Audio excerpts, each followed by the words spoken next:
नमस्कार दोस्तों, आप सभी को स्वागत है अपने यूट्यूब चैनल पर। दोस्तों, आज हम आप लोग जानेंगे क्लास 10 यूपी बोर्ड साइंस के इम्पॉर्टेंट क्वेश्चन यानी विज्ञान के इम्पॉर्टेंट क्वेश्चन।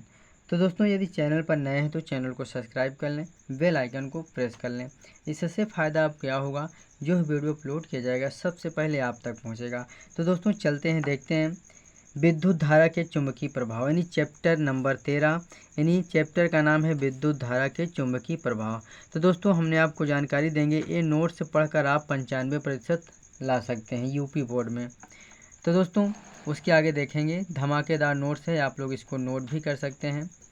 जैसे दिया है, चुंबक किसे कहते हैं? वह पदार्थ जो लौह तथा लौह युक्त वस्तुओं को अपनी ओर आकर्षित करता है उसे चुंबक कहते हैं। चुंबक किसे कहते हैं? तो आप बता सकते हैं कि वह पदार्थ जो लौह तथा लौह युक्त वस्तुओं को अपनी ओर आकर्षित करता है उसे चुंबक कहते हैं। अब देखते हैं चुंबक के प्रकार। चुंबक कितने प्रकार के होते हैं? तो दोस्तों चुंबक के प्रकार, चुंबक दो प्रकार के होते हैं, जैसे प्राकृतिक चुंबक और कृत्रिम चुंबक। यानी सबसे पहले देखेंगे प्राकृतिक चुंबक किसे कहते हैं। ऐसे चुंबक जिनकी कोई निश्चित आकृति नहीं होती है तथा उनकी आकर्षण शक्ति अर्थात चुंबकत्व बहुत कम होता है। मैग्नेटाइट पत्थर एक प्राकृतिक चुंबक है। मैग्नेटाइट पत्थर एक प्राकृतिक चुंबक है। अगला देखते हैं, कृत्रिम चुंबक किसे कहते हैं। कृत्रिम चुंबक किसे कहते हैं? यानी कृत्रिम चुंबक ऐसे चुंबक जिनकी आकृति निश्चित होती है, ऐसे चुंबक जिनकी आकृति निश्चित होती है और इनका चुंबकत्व तो बहुत अधिक होता है, जैसे दंड चुंबक, नाल चुंबक, एक कृत्रिम चुंबक हैं। ये सब क्या हैं? एक कृत्रिम चुंबक हैं।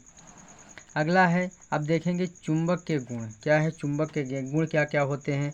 जैसे चुंबक के गुण, जैसे प्रत्येक चुंबक के दो ध्रुव होते हैं। प्रत्येक चुंबक के दो ध्रुव होते हैं, जैसे उत्तरी ध्रुव और दक्षिणी ध्रुव। दूसरा है समान ध्रुव एक दूसरे को प्रतिकर्षित करते हैं। दूसरा है गुण, समान ध्रुव एक दूसरे को क्या करते हैं? प्रतिकर्षित करते हैं। तीसरा है असमान ध्रुव एक दूसरे को आकर्षित करते हैं। यानी असमान ध्रुव जो होता है एक दूसरे को आकर्षित करते हैं। यानी चुंबक के ये सब गुण हैं। दूसरा है चुंबकीय क्षेत्र। चुंबकीय क्षेत्र किसे कहते हैं? जैसे चुंबक के चारों ओर का वह क्षेत्र जिसमें चुंबकीय बल का संसूचन किया जाता है उसे चुंबकीय क्षेत्र कहते हैं। क्या कहते हैं? चुंबकीय क्षेत्र कहते हैं। जैसे चुंबकीय क्षेत्र का मात्रक टेस्ला होता है। चुंबकीय क्षेत्र का जो मात्रक होता है क्या होता है? टेस्ला होता है। जैसे एक बार फिर रिपीट करते हैं, चुंबकीय क्षेत्र किसे कहते हैं? चुंबकीय क्षेत्र यानी चुंबक के चारों ओर का वह क्षेत्र जिसमें चुंबकीय बल का संसूचन किया जाता है उसे चुंबकीय क्षेत्र कहते हैं। चुंबकीय क्षेत्र का मात्रक होता है टेस्ला होता है। क्या होता है दोस्तों? टेस्ला होता है। अब दोस्तों नोट्स में दिया है, नोट में देखते हैं, नोट लिखेंगे। जैसे चुंबकीय क्षेत्र में परिमाण व राशि दोनों होती हैं। चुंबकीय क्षेत्र में परिमाण व राशि दोनों होती हैं। चुंबकीय क्षेत्र को द्विक सूचक की सहायता से समझाया जा सकता है। चुंबकीय क्षेत्र को द्विक सूचक की सहायता से समझाया जा सकता है।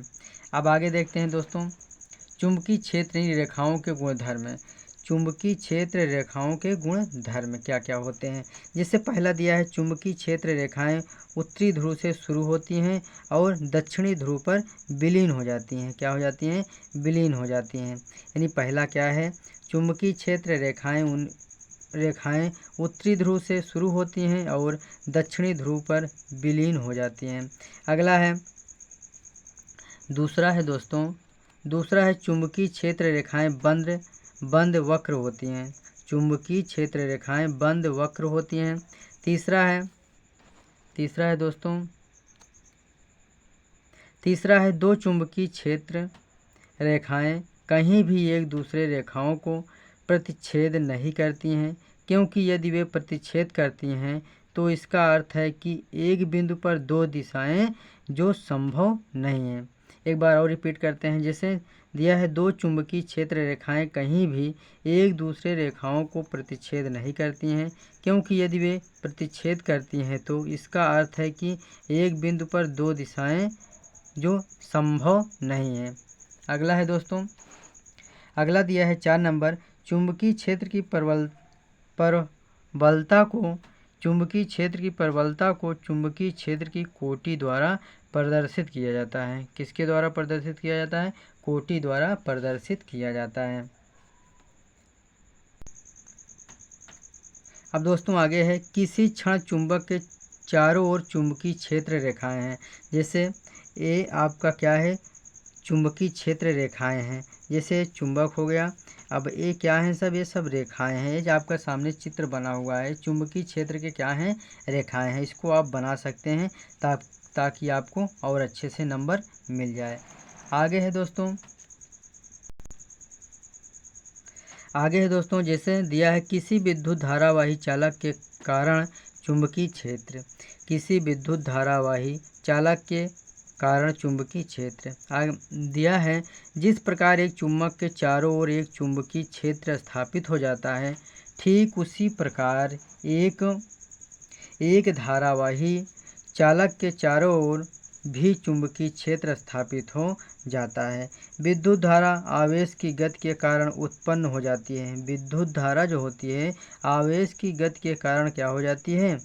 उत्पन्न हो जाती है। अतः यह कहा जा सकता है कि गतिमान आवेश के कारण चुंबकीय क्षेत्र उत्पन्न हो जाता है।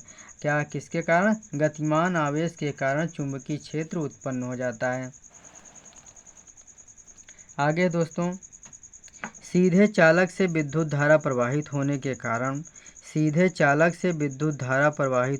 कारण चुंबकीय क्षेत्र सीधे धारावाही चालक में जब धारा प्रवाहित की जाती है तो उत्पन्न चुंबकीय क्षेत्र निम्न दो तथ्यों पर निर्भर करता है। कितने तथ्यों पर? दो तथ्यों पर निर्भर करता है। उसके आगे देखते हैं। जैसे फर्स्ट है, धारावाही चालक से उस बिंदु की दूरी जिस चुंबकीय क्षेत्र निकाला जाता है। जैसे चुंबकीय क्षेत्र बराबर यानी बीटा अल्फा बटा आर, यानी आर किससे प्रदर्शित करते हो? दूरी से। तो ये हो गया, यानी चुंबकीय क्षेत्रफल बराबर, याद रखा, चुंबकीय क्षेत्रफल बराबर बी अल्फा बटा 1/r, यानी दूरी, आर को दूरी से प्रदर्शित करते हैं। आगे देखते हैं दोस्तों। आगे है, धारावाही चालक में प्रवाहित धारा पर चुंबकीय क्षेत्र बीटा गामा धारा का परिमाण है। यानी बीटा गामा बराबर क्या हो जाता है? 1/r हो जाएगा। आर को हम दूरी से प्रदर्शित करते हैं।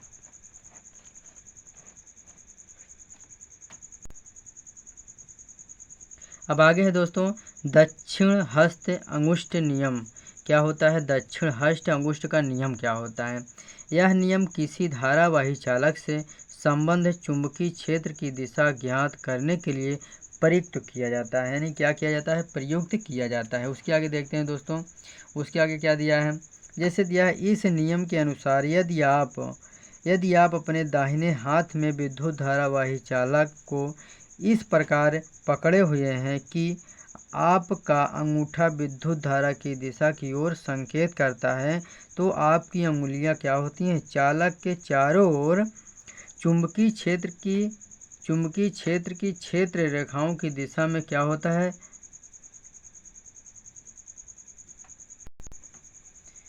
रेखाओं की दिशा में लिपटी होगी। इसे दक्षिण हस्त दायां हाथ अंगुष्ठ नियम कहते हैं। इसे क्या कहते हैं दोस्तों?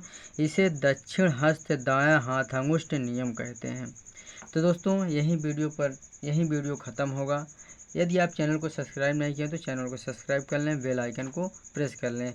तो दोस्तों आप लोग इंतज़ार करिएगा। पार्ट 1 हमने पढ़ा दिया है साइंस के इम्पॉर्टेंट क्वेश्चन। अब हम पार्ट 2 में आएंगे यही चैप्टर लेकर, और उम्मीद करते हैं आप लोग को जो नोट्स हमने लिखवा रहे हैं बहुत अच्छा लगेगा।